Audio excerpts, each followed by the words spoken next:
The Captain Dean Show. Welcome back to another episode of The Captain Dean Show. I'm Captain Dean. Thank you. Thank you. Thank you. Thank you. Thank you. New year, same shit. It is 2026 and I'm back for more episodes of The Captain Dean Show because I know that you can't live without it. And in fact, I enjoy making them myself. As some people have said, I enjoy hearing myself talk. On this particular episode, I wasn't sure how I was going to get started or what I was going to do, but thankfully, my bandmate and drummer, it's not my drummer, he's our drummer. My good friend Sparky Hornback, Nate Miles, Nate Hornback, Nathaniel Hornback. I don't know what the fuck his name is, but he's in a band with me called Trash Devils. And like me, he also plays drums and bass and guitar, and he's a huge Blink-182 fan. And so we instantly had a lot in common when I first met him. And we've been together for a few years now, and we're having a great time working together. He acquired a bass guitar, and I'm very glad that he did because I prefer working on bass guitars more than anything. But I will paint anything if it is brought to me, of course. He found this bass on, say it with me, the greatest music store on planet Earth, Facebook Marketplace. In fact, this particular bass that Nate picked up was actually one that I was looking at getting too. And unfortunately, it was a little bit further away from my little comfort zone of buying cheap bass guitars. He lives a little north of me, so he's closer to the Louisville, Kentucky area, or as most people call it, Louisville. I looked at it for a little bit, the price dropped, and then eventually Nate got it, and I was very happy that he did. I wasn't sure what he was going to do with it, but I was happy to see that he got it, and I figured at some point it may end up in my hands, or he may just bring it to practice, or maybe let me play it at a show. And lo and behold, all of those things are probably going to happen at some point. So that's how we're going to start this year off. We're going to crack open an ice-cold grape soda, Grapico, by the way, the Purple Rain of Alabama. Happy New Year, everybody. It is January right now. January of 2026. I turned 50 years old this year, and I can't fucking wait to do that. But you've got Deanie in a beanie right now because it's January, it's a little cold outside, I just got home from work, and I couldn't wait to get started on making new episodes of The Captain Dean Show, and let's get started now! So the other night, our band played a show in Evansville, Indiana, and it was actually a great show, so salute to you, Evansville, Indiana. Indiana's awesome! And before the show, Nate texted me and said, hey, I'm going to bring this bass for you so that you can get started on it. And I was like, cool, I need a project. I literally had nothing on my plate. And usually I don't paint in the wintertime anyway, but it's still nice to have a project. So, without further ado, here it is. This is a 2011 Squier Jaguar bass. And whoever owned it dipped it in some kind of rubbery paint. I don't even know what the hell this is. It feels like a mat, like you would stand on, like a non-slip mat that would be on the floor if you're in a kitchen or something. It's got like a weird rubbery kind of feel to it. But I started looking at it, and he even showed me it basically is, it just peels right off. And then I started playing around with this little area here, and it literally just peels off like a latex glove. So, as cool as it is, it's a great bubblegum pink color. but unfortunately, it's really kind of nasty, and it's got this like maroon red color underneath it. And whoever did it was smart enough to put some kind of weird tape over this, so that I guess that the plate wouldn't like dig into it or something. But anyway, this is the guitar that Nate got. I almost got it at one point, but he ended up getting it instead. And he has a jazz bass that we did a Mark Hoppus thing on, and so now I get to do that again with this. And he also had this cool WD pick guard that he ordered. It is the Black Marine Pearl Mark Hoppus style pick guard for a Jaguar bass. So that's what's going to go on here. The cool thing about it is basically he was just going to hand it to me, and we're going to be in communication with each other to see what we're going to do. As of right now, I don't have any idea about what the body is going to look like. I don't know the color. I don't know the design. I don't know if he wants to do anything in particular for Mark Hoppus type of thing, wise, like maybe the octopus or something like that. So anyway, we're going to start right here fresh today. I'm going to film the entire process, which is something I very much love doing lately, and what inspired me to start making these videos for YouTube is because so many people out there do this, and I lay in bed at night and I watch these videos, and I absolutely love watching people refurbish bass guitars, especially because that's my passion. And I thankfully to Nate, I have a new project, so I'm excited to get going on it. We're going to basically attack this the same way I did my Mark Hoppus Jaguar inspired basses. The first bass I did in a Jaguar was a Mark Hoppus inspired bass. This is my reverse relic. Any Blink 182 fan out there knows that Mark has a bass called Relic. It is white with a little bit of blue scuff up here. He's got the old school Blink sticker right here on the pick guard, and I put the Mickey Mouse on there for my favorite thing about Mark. I put the octopus on the back.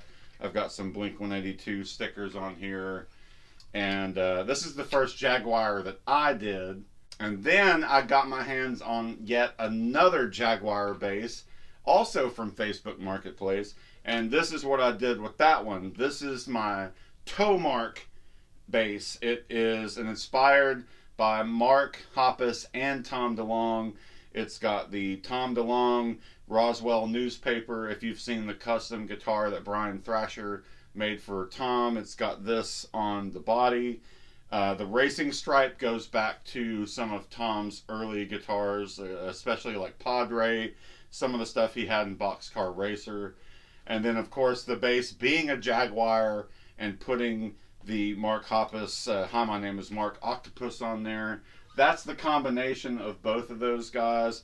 And then, of course, to shout out to Travis, I put the famous Stars and Straps sticker on those as well.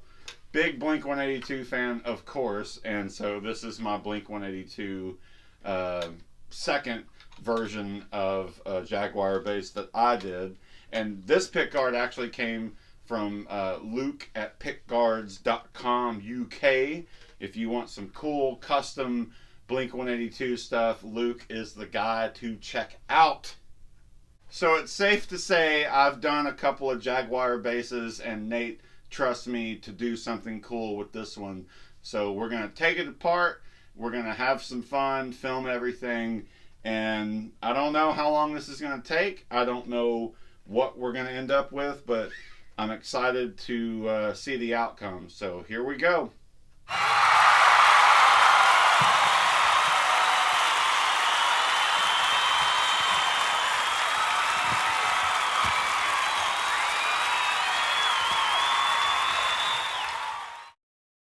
All right, everybody, let's get started. The first things I need to do, of course, to take this base apart and get started on the refurbishing of it, I need my trusty screwdriver that I've had for many, many years and has worked on every bass, every guitar, and every drum kit I've ever had. The next thing I need are these wire cutters, or tweezers? Pliers. No. Needle nose pliers. Needle nose pliers! Needle nose pliers. I use these to cut the strings and then I don't need it anymore. And the last thing I need is this goddamn hammer. It is time to make this bass awesome. And I am the man to do it. First thing first, you loosen up the strings. You can unwind them and take them completely out if you want to, but they're pretty dirty and dingy, so most likely I'm just going to loosen them up and then cut them off so that it's easier to get them out of the bridge. Okay, so it looks like I really don't need the hammer, so we'll just set that over to the side. So I got the strings nice and loose. I'll go pretty down closer to the bridge so that it makes it easier to just pull these out straight. And there you go. Get those ends out. Pull these off the top of the headstock, and dead strings are ready to be buried. And to answer the old joke, how often do you change your strings? In this case, we're changing them now because they're old and crusty. First major thing I like to do is I like to take off the neck, because once you get the neck off, it's pretty easy to just focus on the body. And the neck, if it needs any work done, I'll usually do that later toward the end of the project. Or if the body is in the process of drying or having any kind of work done to it, that might be a good time to kill a day or so and just focus on working on cleaning up the neck, checking out the frets, and make sure everything is good. So this bass was dipped in some sort of pink Pepto-Bismol. I'm assuming they put this back here for protection. Yeah, because you can see it kind of, made a dent in that. So whatever this is, some sort of tape. I'm not really sure what kind of tape. Sticky tape, maybe? So, I'm going to peel that off, and looky there. The original color is plain as day. It's kind of a wine red, but it also looks like there's some wood grain visible in there. So, hey, look, no sanding involved. It just peels right off. That'll be fun. All right, so the neck plate is off. Screws are out. And it is time to pull this neck off. Do it gently. I don't see any visible damage of any kind. Everything looks pretty good. So I will take that and set it off to the side. And now I can focus on the body. I got my little Chicago Cubs ice cream hat here. I'll put all the parts in to start off with so that I don't lose anything. And the first steps I usually do, which I guess a lot of people do, is I'll remove the pick guard, remove the bridge, and then probably pull out the pickups, take off these strap buttons. This one is an active bass. I'll have to get with Nate on what he wants to do with this. Of course, we're not going to need the battery because we're going to be putting in some Seymour Duncan quarter pounders, so they do not require a battery. They are not active. Pull out that Energizer bunny right there. I actually kept this compartment on my black Jaguar bass. The joke was that I was going to keep all of my weed in there, And so every time we went to a club or a venue, I would make sure I had weed to get high. But I don't get high anymore, so I don't do that. This is where the input jack is on the bottom. That is actually going to come out, and we're going to fill that up. We're going to fill this up and sand it down. So that will go away completely, because the input jack on a Mark Hoppus bass actually goes on the pick guard itself. So let's get started.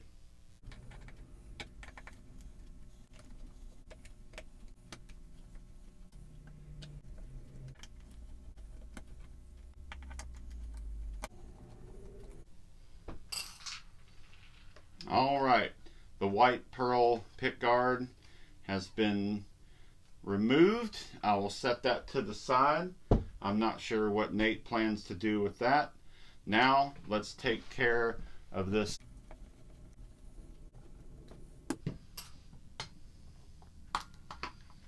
All right, now we've got that pulled out. I'm going to go ahead and loosen up the P-bass pickups. Get those loosened up here.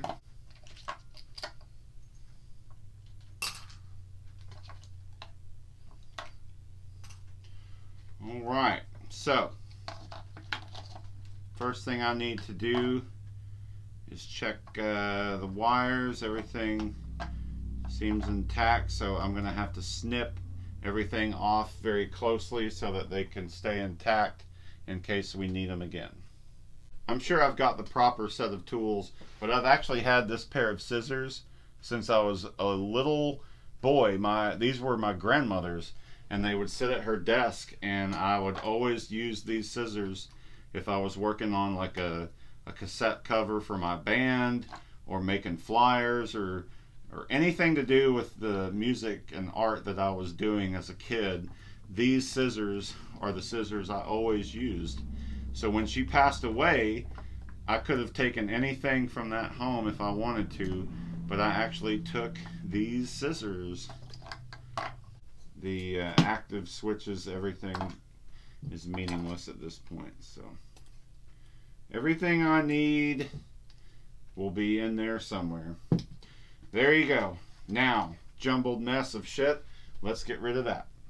There's already a screw missing out of this jazz pickup here, so I only have to get 3 out. And yes, for the sake of the Mark Hoppus bass, we will be filling in this cavity to sand it down smooth and get rid of it. So we will also have a spare jazz pickup laying around. Pull that out. There we go. There's a ground wire connected in here as well. Get that out. Let's get this bridge out of here.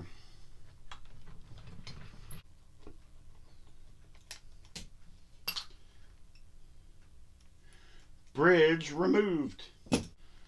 And since I'm already here, I'll go ahead and take care of these strap buttons. I have no idea if he wants to keep these on or if he wants to order something different, like a strap lock or just a better version of a strap button. But since I'm already at it, might as well take off these 2 things and be done with it. Now, to get rid of these wires, I got to flip it over and get into the insides and see what we got here. Alright, this is the inside cavity where the input jack is.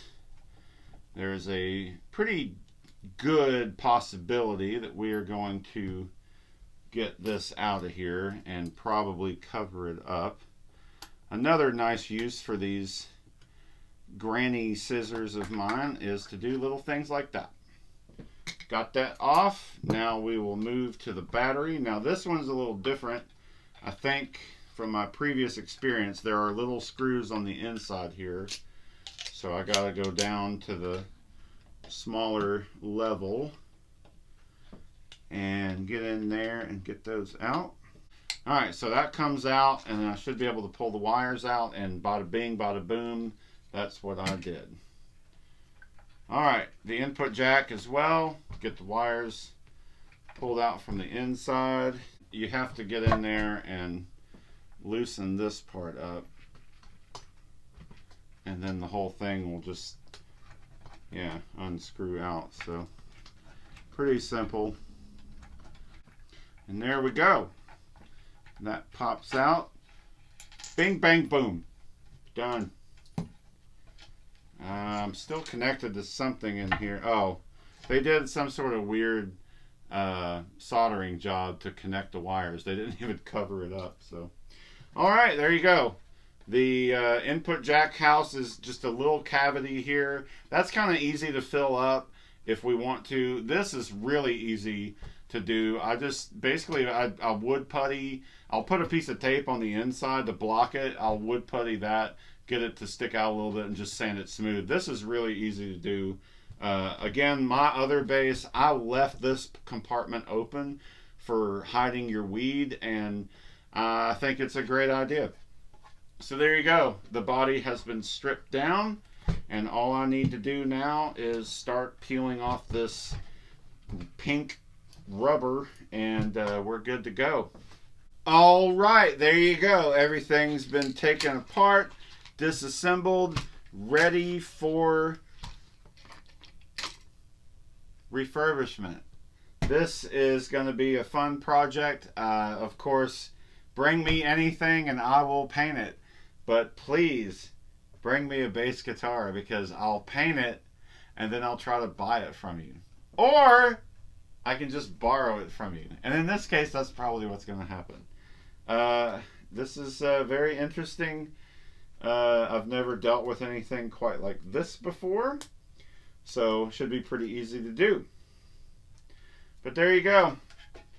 One Squire Jaguar bass. It's a beautiful pink. I absolutely love the color, but unfortunately, it feels like rubber. Love the color, feels like rubber. All right, let's see what we're dealing with here. It literally is some sort of latex. I mean, it just peels right off. That's so weird. That is so weird. Pretty cool. I mean, I gotta admit, I've been a big fan of experimenting and trying new and different things myself, but I can't say I've ever seen a guitar dipped in some sort of weird rubber paint. But this is gonna make refinishing this a breeze for me. I thought getting this off might be kind of a challenge, but it is literally like butter. Like butter. Just peels right off. It's like if you got a latex glove on your hand and you're all sweaty and nasty and it's got condensation on the inside. You can just rip it from the inside of your palm and just peel it right off. That's exactly what this stuff is. It's like when the bad guy takes his mask off and reveals himself. Oh my god, that's so satisfying. I can see why people sit around and watch videos about people cutting cheese. Not cutting the cheese. There are people that sit around and watch videos of people cutting the cheese. But people that like to watch Wisconsin cheddar get sliced. Is that a better way to put it? Probably a better way to put it. I'm enjoying this. It's kind of fun. Fun. It's neat. It's neato. Oh shit! That's something else right there. All right. Making progress, getting all this plaster, silicon, whatever the hell it is. I am clearly not a scientist. I don't speak the language. Oh yeah. Oh yeah. Oh. This is very, very interesting. Definitely gets trapped around these cavities. I'm not really sure how they filled those in without that going in, because nothing with a pocket has any of the pink in it. So interesting how that worked out. All right, we're almost in the home stretch here. Come on, baby. Let's get her done. Get her done. Peel that paint. Oh, that was good. I got the whole corner. It feels okay. It feels like a balloon. It actually feels like a party balloon. Well, shit, fire. That was kind of easy. I guess the next step will be sanding. We're going to start sanding it down, filling in the cavities and whatnot. So you've probably seen it in past videos I've done before. But when I do a Mark Hoppus, there was a guy in England that made a Mark Hoppus he made a copy of Lettuce, and what he did is he just bought a cheap jazz bass off of his local Facebook, I guess, and this is how I learned how to do it. I've seen other people do different things and cutting out blocks and shit to fit, and that's totally fine. I'm not a woodworker. I do not have proper machinery. I do not have the knowledge or know-how of how to do proper woodwork kind of stuff. But what I can do is the good old-fashioned shit, and that is he took epoxy and he filled this cavity up all the way to the brim, and it just beveled out just enough that he could sand it smooth. And then when you start painting, it just vanishes. This is completely flat. And what I did is I took it a step further. I filled this up with epoxy, but I also would crumble up like pieces of toothpicks and various types of like wood. And the best source for me to get that was from the body itself. When you do a Mark Hoppus base, of course, let me get this, you get a pick guard with the inverted pickups. So what I have to do is set this here, and I trace out this. I will drill little holes into this to chisel out the opening so that this kind of look will end up over on this side as well. So all of the dust and wood that comes out of drilling this up and chiseling it out will actually go into these crevices. So I'll be able to fill the jazz pickup cavity up, and I'll also be able to fill this little area here. As you can see, this pick guard does not go all the way down to here. So what I did creatively is I drew a line where this needs to end so that you can do the proper work and bolt it down and everything. So I'll stop it right about here. And what I did is I built a wall of toothpicks that curves so that there's still room for the input jack to go without hitting anything.